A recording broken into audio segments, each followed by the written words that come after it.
Asia Tangkhul now being area being immersa enjoy when Ukhrul District Karate Do Association with Technical Director Saturday Coach Agasada Ukhrul District Karate Do team so represent 16 state level Karate Do Championship 16 state level Karate Do Championship here Day 24 when I hop up 24 and 25 side where is Ukhrul District team winner players Tara represent side Chile is it dog no my class some medal ni Tara represent side medal Tara some 100% medal some bronze punga silver bronze gold aqua the some as you represent Zaina first name Ukhrul District Karate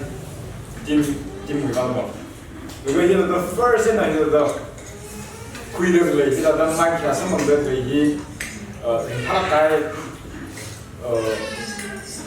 in Papa only the Hangai Kula Ituna as you hear the first step when the first half of the first time you the bishop the he Ripana next day Ituna result in the top way medal the Tumweda the knowledge to represent Sarajili.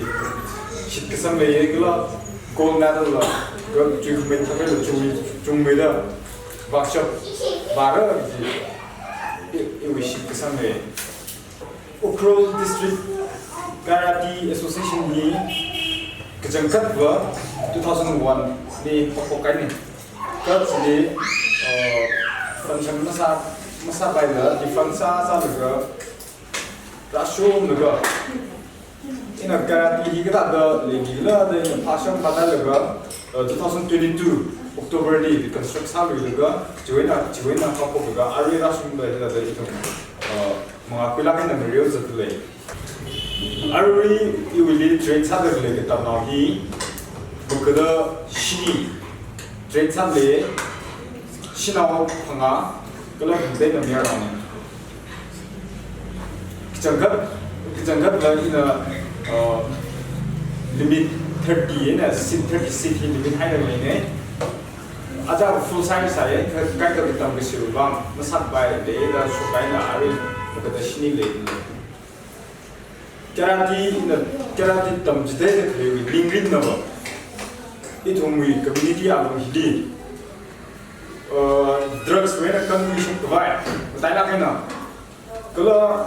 Aro of the some t-shirt. It is a Daga Sapun Dudley, Shina of the Daga Sapun Dudley, self defensive club to Malay physical fitness. Physical fitness, the one main Salagana, as he to move on in a focus Salaga, you need in a Tamila training. It when we classy quickly, it when we struggle Salaga. Challenges struggle. Come dialogue dinner.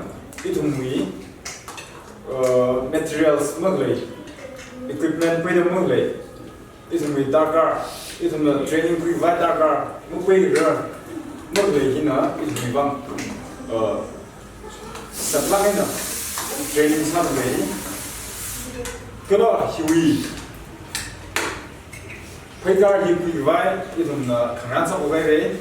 It the Tangkhul now TV. Kala katam kundi topic katam ngay lang kahaya official about TV ito na nakauraga. Karate we kids si equipment he taklakin na pwede ka ito na yun mga official provide national international level ni yung mga siya provide itong patlatulay. Chena ito na the play guard, the Jihan Zara, the Raka Jihan Zara, the Tumala, the Pantopin, John Miller, Sunday, Galatuna, Maras Alaga, Kijikatan, John Knightley, John Knightley, welcome Saturday. As we tournament, the